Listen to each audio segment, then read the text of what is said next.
So we're going to open up our level and name it something very creative, let's say. The song we're going to pick, we're going to go with an Extruller song just because that's very commonly used. Don't worry about creating lines. All that does is help with sync, and sync doesn't really matter, to be honest. We're going to pick some colors. We're just going to go with just some red, and really not going to be that creative here. We'll just copy the background color and basically move it to every single thing in the entire level. We'll pick a very generic background and a very generic ground, and let's test it. Okay, so it's a very good start. In order for it to get featured, you need something in the level. So we're going to add some blocks. The theme I think I'm going for here is red and black, or just really just black and one color. We're not going to get too creative with colors because being creative is hard, and we're not really trying to do something hard. We're just trying to get our levels featured. So we're just going to be copying spikes, copying blocks, really just copying everything just so we can get even just a husk of a level out. As long as it's something, it'll get featured, really. If you play Geometry Dash, you're probably really impatient, so we want to get to the drop of the song as quick as possible. In this case, I'm using an offset timer as well as the fade in trigger to help that. You don't actually have to start the song on a correct beat or really anywhere in specific. As long as it's close to the drop, you can use fade in and it works perfectly.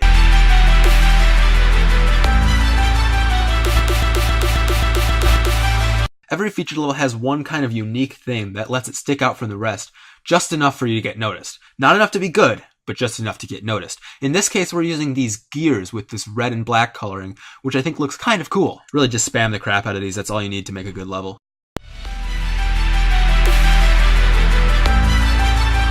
Okay, so after playing through the level, I realized I forgot the custom background, which is the most essential part of any featured level. All you really need to do for this is make some ramps and kind of just have them move in the background. Make them a very low opacity and just have them move. I'm also getting pretty bored of making a cube part, so we're just going to copy and paste.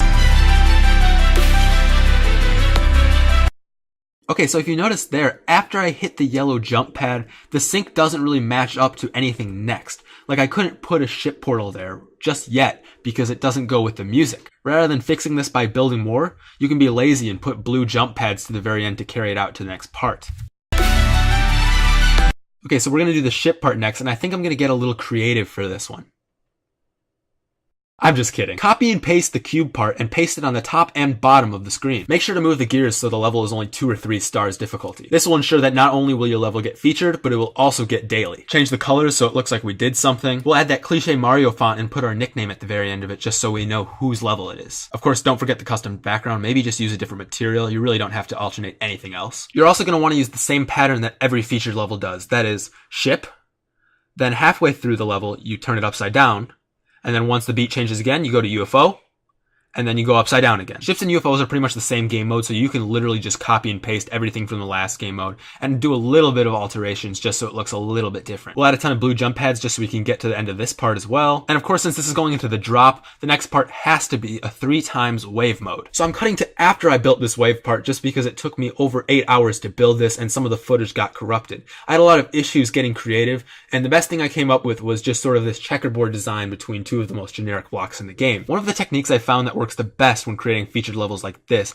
is to use the move trigger obsessively. The more you use it, the more work it looks like you've done. Really, as you can see, all I have here is just a ton of ramps, but if I make them move, it makes it look like I did a lot of work on this level. Okay, so finishing touches here, we're just going to add a ton of random arrows. Really does not have to point to where you're actually going in the level, they just have to point. As long as they're arrows, you'll be doing fine. Now for the coins. The first coin will put 5 seconds into the level, only reachable by a hidden jump orb. You can either make the jump orb completely hidden so that no one has any idea how to get to the coin, or you can put a question mark there so that everybody has an idea of how to get to the coin. Okay, so to unlock the second coin, you'll need to collect 4 keys randomly strewn throughout the ship and UFO part, and only then can you collect the coin. This is going to be a 2 to 3 star level anyway, so the keys don't really need to be that hard to get.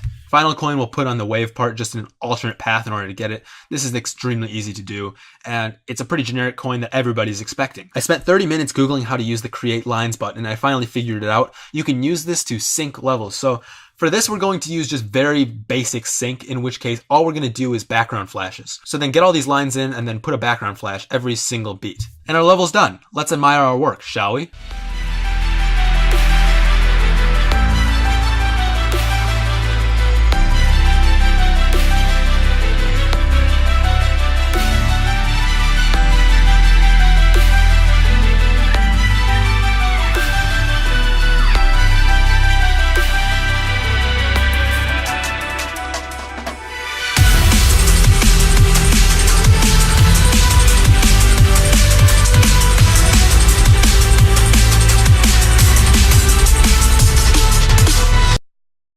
It's only short? I can't get my level featured if it's short.